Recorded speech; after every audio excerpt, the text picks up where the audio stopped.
ここが好きだよ日本人へようこそ。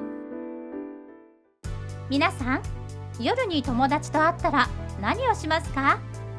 居酒屋でお酒を飲むなんて定番ではないでしょうか。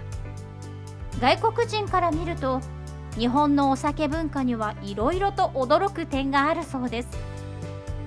今回は外国人が日本で驚いたお酒にまつわる話を聞きましょう。こんにちは。シンガポール出身のシェリーです。私は日本の文化に興味を持ったので、大学生の時に日本語学部に入学して日本文化を勉強し始めたの。どんどん勉強しているうちに日本で暮らしてみたいなって思って東京への留学を決意したわ。日本の大学生活は楽しいって聞いたから、シンガポールとはどんな違いがあるのかなっていう興味もあったの。初めての一人暮らしだから両親は心配していたけど、とても楽しかったわ。日本には四季もあってみんなおしゃれで、こんなに楽しいことがあるなんてシンガポールに帰りたくなくなっちゃう。あと日本に来ると教科書で勉強したことを実際に目にすることができるから参考になったわ。その中でも興味深かったのはお酒に関する日本文化。日本では飲みニケーションといって飲むことで親睦を深めるんだってね。上司や友達、仲良くしたい人たちはお酒を飲むことでより仲を深められるっていうのもあるみたい。シンガポールでは公共の場でお酒を飲むことも禁止だし、お酒に高い税金がつくからたくさん飲むことはないの。だから実際にお酒をたくさん飲む日本人を見て驚いたわ。私の大学では日本では仕事終わりも大学終わりもみんなで夜遅くまでお酒を飲むって学んだの。たくさん飲むっていうのは知っていたけど、本当に家へ帰れなくなるまでみんな飲むから見ていて心配になっちゃった。大学のサークルへ参加したんだけど、みんな1時間の間に5、6杯も飲んでいたわ。顔を赤くしてもう何が言いたいのかわからない人もいたのよ。みんなお酒を理由にして好き放題言うし、中には終電を逃した人もいるの。夜に家へ帰るときはそこら中に吐いた跡があって、私も吐きそうになっちゃった。なんで体に悪いって分かっているのに、こんなベロベロになるぐらい飲むのかしら。みんなそれぐらい日本社会でストレスを抱えているのかしら。とても不安になったわ。けど確かにシンガポールで300円台のお酒が日本では100円台で買えるのはとても嬉しいわ。私もなんだかんだ日本にいる時にしかできない経験だって思ってお酒はいろいろと飲んでみたの。定番だけど蝶や梅酒はやっぱり最高ね。梅の味がスーパー甘くて美味しい。ビールとハイボールは苦くてまだ私には早かったみたいね。あと日本では気軽にカクテルが飲めるのはいいわ。シンガポールではバーで飲むすごく高い飲み物っていうイメージがあるの。でも日本ではラムコーラ、カルーアミルクみたいにシンプルなものが多くて好きだわ。ビールや日本酒が苦手な人でも甘いお酒を気軽に楽しめるのがいいわね。だからみんなと一緒に飲んでいるうちにアルコールの種類も覚えちゃったわ。今は自分でも簡単なカクテルが作れるようになったの。さすがに家へ帰れなくなるぐらいまで飲まないけど、私も酔っ払うぐらいまで飲むようになったわ。ふらふらと歩くまで飲むと体がふわふわして面白いの。普段は恥ずかしくて人に話しかけられないんだけど、お酒を飲むと知らない人にも気軽に声をかけられるわ。前は知らない人と肩を組んで大声で歌ったこともあるの。今までの私だったらできないことだったし、なんだか違う自分ができたみたいで楽しかったわ。不思議と次の日は元の世界に戻るから夢の世界にトリップしていたみたい。友達もみんなハイになって、これもまた一種の青春かもしれないわね。ただ今回私が話したいのはみんなで一緒にガヤガヤと飲むお酒じゃなくてね、本当に美味しい純米酒についてなの。私はお酒って体に悪いイメージしかなかったし、日本でお酒を飲むときは酔うために飲むものだと思ったわ。でもこの考えはある小さな居酒屋に行ってから変わったの。夜に友達とどこで飲もうか話していた時にたまたまこのお店を見つけたわ。ご夫婦がやっている居酒屋で、小さなドアをガラガラって開けると中には多くのお客さんがいたの。みんな楽しく明るくおしゃべりしていて、私は少し入るのをためらったわ。今までの学生が行くような居酒屋ではないし、おしゃれなバーでもない。初めて見た飲み屋だったからオーダーの仕方もわからないし、値段もわからなかったの。何より外国人が来そうな居酒屋ではなかったから、ちゃんとご飯頼めるかしらって不安だったわ。しばらく見ていると、一緒にテレビを見ていて隣のテーブルの人と話しているのを見かけたの。ここは知らない人とでも仲良くなれる場所なのね。人見知りだから急に話しかけられたら緊張するなとも思ったの。けど楽しそうに話しているのを見て、私も仲間に入れたりするかしらって少しドキドキしたわ。結局友人がこれも日本での経験だって言って勇気を出して入ったの。まずメニューをもらってオーダーしたんだけど、お酒の部分を見たら日本酒がたくさん。驚いたのはカクテルがないこと。だから私たちはそのメニューから梅酒しか頼めなかったわ。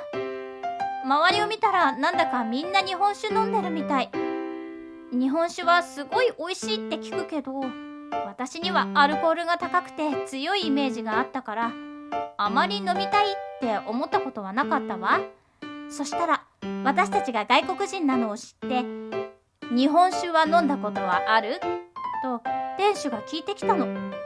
少しだけ飲んだことがありますって言ったら、店主が本当に美味しい日本酒は飲んだことないだろと少しサービスで飲ませてくれると言ったわ。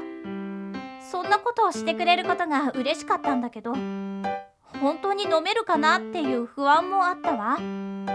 でも日本酒を出す前にオーダーを取っていた奥さんが何を頼むのと聞いてきたの。急に聞かれて少し驚いたけど、早くご飯をオーダーしてほしいのかなと思ったわ。けど頼んだ品を聞いて奥さんは何か考え事をしていたわ。オーダーを聞いてどのお酒を出そうか悩んでいたみたいに見えたの。そしたら奥さんがご飯が来た時に大きな日本酒の瓶を持ってきて、私たちのお酒の説明をし始めたわ。こんなこと今までの居酒屋でなかったからびっくり。まるでソムリエみたいだわ。奥さんが言うには、この日本酒は私たちの頼んだお肉料理に合うみたい。それを聞いて私はワインを思い出したわ。確かに赤ワインはお肉料理、白ワインは魚料理に合うっていうのはあるけど、日本酒にもそういうものがあるのね。ただ日本酒ってどれも透明だから、何を基準に合う合わないを決めているのかなって不思議だったわ。使う言葉が難しすぎてよくわからないって顔を私たちがしていたのかしら。奥さんが優しくもっとわかりやすく説明してくれたの。お肉料理には重いお酒が合うの。このお酒は上品ではないけど、こういった料理とはとても合うの。それを聞いた時は正直ピンとは来なかったわ。赤ワインと白ワインぐらい違うなら私でもわかるけど、赤ワインの違いがわかるほど私はお酒に慣れていないんだもの。きっと合うって言われてもそう感じるだけなんだろうなって思ったわ。まずはお酒だけを飲んでみたの。そしたらびっくり。確かに辛いし、とてもじゃないけどたくさんは飲めないわ。けど甘かったの。砂糖みたいな甘さではなくて、お米かしら。